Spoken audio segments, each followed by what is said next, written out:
Dunia vraiment jox nañu ay temps de communication boo xam ni vulgariser nañ ci sunu événement bi ñu ngi leen di sant ñu ngi leen di gërëm ñu ngi gërëm di sant le maire de Richard Toll boo xam ni chaque année daf ñuy jox subvention mais cette année particulièrement à l'événement daf ñuy indil enveloppe appuyé nu ñu ngi koy sant di ko gërëm donc ñu ngi gërëm le maire de Ndiandane boo xam ni moom mooy sunu parrain d'honneur à chaque année aussi loxoom daf koy dugal ci événement bi ñu ngi koy remercier di remercier le préfet de Dagana di remercier les sponsors su ma nee sponsor Kirène ak seen ndox bu neex bi macha allah damay xalaat Nestlé di xalaat Nescafé mais aussi investir sur Dominant Africa donc ñu ngi leen di remercier di leen gërëm vraiment ci seen taxawaay aussi à chaque fois ñu ngi leen di gis am na aussi am na ak FKS wax dëgg yàlla aliment de bétail FKS wax dëgg yàlla ren la dugg si mais dafa dugg si en force donc lu mu indi taxawaayam wax dëgg yàlla nu ngi koy gis bu baax a baax a baax a baax a baax a baax aussi am na ay bonne volonté yu nekk au niveau de la commune bugguma sax tudd seen tur mais ñu ngi indi chaque année seen contribution te vraiment ñu ngi siy jàpp ñu ngi leen di remercier lépp lu nuy yëngatu yal na ko yàlla barkeel vraiment yal na leen yàlla taxawu jàppale leen donc le médecin chef de district xam naa dafa am empêchement mais il nous accompagne chaque année moom itam ñu ngi koy remercier bu baax a baax les dirigeants des écoles de football vraiment ñoo xam ne suñu ay partenaires lañu parce que démb rek ñoom ñoo doon def seen finale et à la tête de cette délégation à la tête de cette amicale le doyen Habib Diallo ñoom Oumar Ka ñoom Oumar Ndiaye Sané ñoom ñëpp vraiment gis nañu liggéey bu ñuy jox ci xale yi parce que ñun la xale yi suñu investissement yëpp ci xale yi luñ koy def xale yi ñun duñu gëm ni xale yi war nañu am ay champion du Sénégal xale yi war nañu am ay professionnels yoo xam ni à l'image de Sadio Mané à l'image de Ismaïla Sarr à l'image de Gana Gueye xale yi war nañu am aussi à Richard Toll des talents de cette envergure ñu ngi leen di sant ñu ngi leen di gërëm ñu ngi remercier aussi les responsables des arts martiaux des salles des arts martiaux taekwondo kung fu karaté gis nañu démb la ngeen def ci xale yi wax dëgg yàlla ñu ngi ñaan population bi ñu inscrire seen doom si dans les arts martiaux parce que arts martiaux gars yi duñ si am conception boo xam ne c'est un peu négatif parce que duñu yaakaaroon ne arts martiaux xeex la ak combat mais arts martiaux nan ko jàppee ne école la comme nu école nekkee élémentaire nekk préscolaire nekk dans le moyen et dans le secondaire ñu ngi gërëm le président de l'ORCAV di gërëm aussi le président de la Ligue de Saint-Louis mon ami mon grand frère mon camarade inspecteur Babacar Mbaye Kane donc ñu ngi koy gërëm bu baax a baax moom moo piloté la délégation de Saint-Louis donc délégation de Saint-Louis buy ñëw accompagné na presque de 20 clubs wala plus de 20 clubs yoo xam ni ñoom ñëpp ils ont été présents xëy na su ma limee juum awma liste 20 yi mais à l'endroit aussi de la Ligue de Saint-Louis ñu ngi leen di ñu ngi seet benn élément boo xam ne sentir nañu son absence en l'occurrence Balla Diarra wax dëgg yàlla daawul woon ñëw rek comme invité dafa daan ñëw aussi comme animateur te aussi il a un talent d'animateur boo xam ne tey sentir nañu son absence ñu ngi koy souhaiter un prompt rétablissement di ko ñaanal yàlla édition yi ñuy defaat yal na ko teewee ak wér-gu-yaram ak jàmm ak salaam donc les camarades de notre club ñu ngi leen di remercier ñoom ñëpp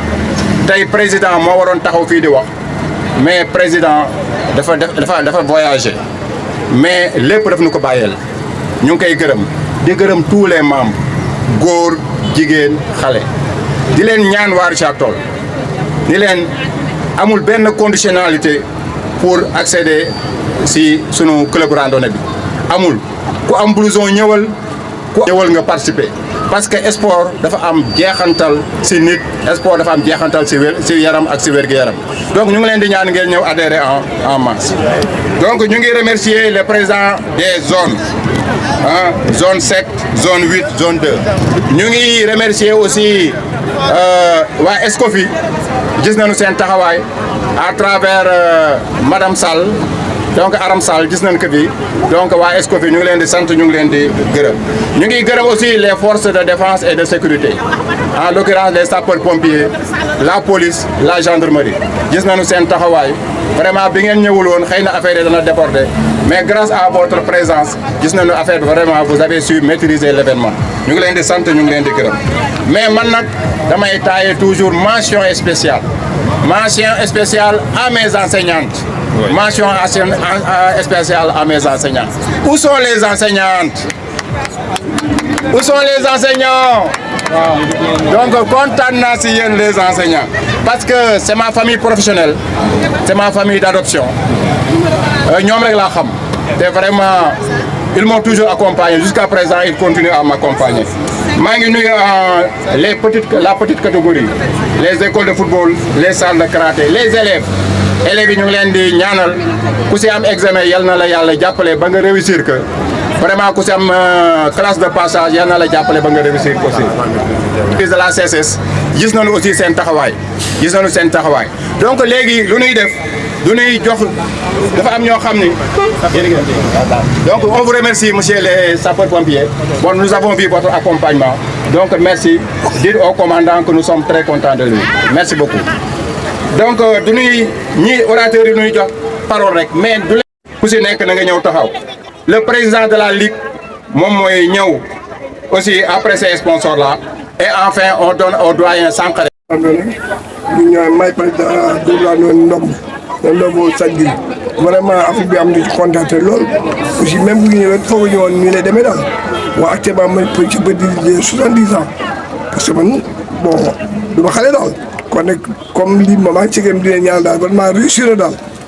li problème nag mooy dafa gàtt bu doon sago léegi ngeen par ngeen def ko par 3 mois yu ne 1 an bi moom sore na li ñaan daal ngeen def ko par 3 mois vraiment merci beaucoup. Voilà jërëjëf. Saint-Louis moo ñu waroon indaale si seen car heureusement aussi nous avons eu des véhicules depuis Ross Béthio avec la SAED et nos partenaires ñu ñëw vraiment avec une très forte délégation di gërëm vraiment le club randonnée de Richard Toll c'est invitation bi et di wax ñun tamit ça fait des années que ñuy def lii à Ross Béthio mais on n'a jamais à vous inviter je pense que la prochaine fois inchallah dañu ko defal bés bu ñu ko defal tamit dinañ leen ko wax comme la ligue aussi de Saint-Louis vraiment war nañu approcher aussi pour vraiment ñu gën a dugalante parce que ñun dañ nekk Ross Béthio di randonnée rek tous les dimanches nous sommes un club vraiment régulier mais amuñu dugalante boobu ak la ligue de Saint-Louis comme aussi les autres clubs donc vraiment ñu ngi remercier le club de Richard Toll bu ñu may opportunité bi dina wax nag incha allah on fera tout ba suñu relation yi mu gën a dugalante vraiment merci pour cette journée et dinañ ñaan yàlla. léegi nag nettali si lamiñu borom du lu bëgg nag yow nga jël parole waxal au nom de Kirène. Bonjour tout le monde, Abdoulaye Tall. Donc Abdoulaye Tall, représentant qui était ici à Saint-Louis, à Richard Toll, maintenant il est à Saint-Louis, qui représente le groupe Kirène, qui a partenariat avec M. Tirera depuis des années. Ça fait maintenant plus de 15 ans, 20 ans presque en partenariat. Donc il nous a cité dès le début qu'il avait besoin d'un sponsoring. Donc au début, je pense que nous, on était le premier à faire le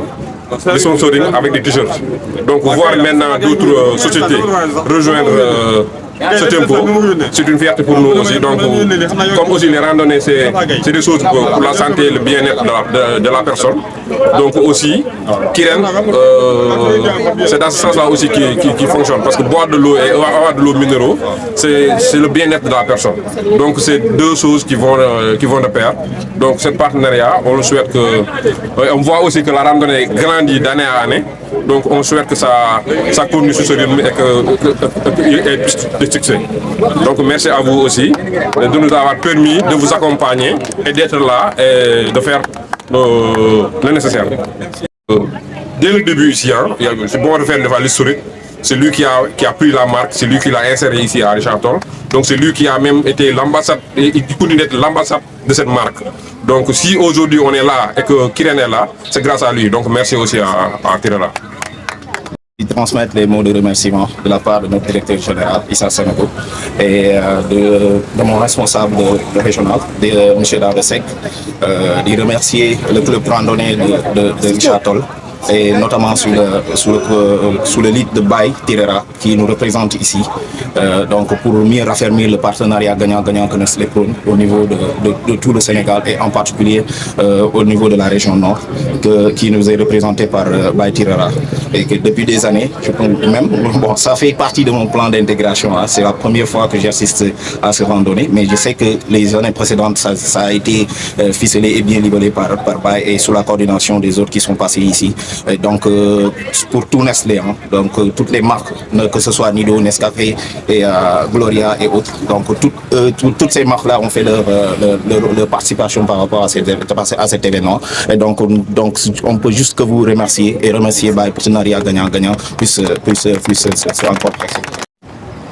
te dañuy ñaan ñëpp ñi nga xam ne ñi si jàpp nañ si gën a jàpp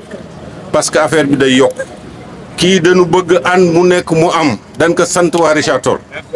ñuy ñëw di fi chaque année nit ñi di jóge fu nekk de Ndioum à Saint-Louis randonneur yëpp di fi tase loolu lañ jàpp maa ngi ci doon waxtaan ak kii léegi lu mu laaj nag lu mu laaj luñ ci mën daan ko def ba lii sax Richard Toll nekk xolu randonnée chaque année randonneur yëpp di fi daje di leen gërëm di leen sant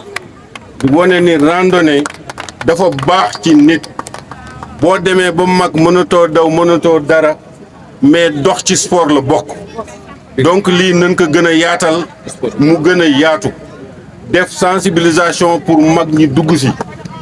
baax na ci yaram de baax na ci mag mënatul daw mais ñëpp mën nañ dox. Président de la fédération régionale dégg nañ sa wax su soobee yàlla dinañ ko jëmmal fii ci Richard Toll di gërëm ñëpp di leen invité nag ngeen redoubler d'effort les invités ngeen di ñëw ci randonnée club de Richard Toll bi hygiène de vie bi ci lii la yeer ku bëgg am hygiène de vie il faut nga def sport moo tax ñu indi leen xale yi dëmb ñu ngi ak xale yi tey ñu ngi woon ak mag yi kon ngeen xam ne hygiène de vie ku nekk war na ko saxal ku nekk war na ko boole ci programme am kon ñu ngi leen di ñaan ngeen ñëw fekkee randonnée club de Richard Toll laaju ñu leen dara lu waay am indil ñu ko 1000 francs rek lañu leen sas par mois soo amul sax 1000 francs soo ñëwee mun nañ laaj jox sa blouse nga bokk ci fédération kii bi randonnée club de Richard Toll bi kon ngeen góorgóorlu xale yi ngeen wax seen parents yi nañu ñëw adhéré ci randonnée club de Richard Toll. Bon, donc pour Fina Africa, ils sont excusés parce qu'ils ont été représentés par Ismaël Kamara qui venait de Dakar. ñoo war a sponsoriser benn kii arène au niveau de Dakar donc loolu moo tax muy excusé wu déglu. conducteur oto yi moto yi war ngeen mën a am assurance. seen assurance fi Fina Africa fu mu munti nekk waaw ils sont bien représentés à Richard Toll kon ngeen fexe am seen police d'assurance. donc loolu daal la ñu amoon di leen ko wax di leen gërëm di leen sant taxawaay bi rafet na lool.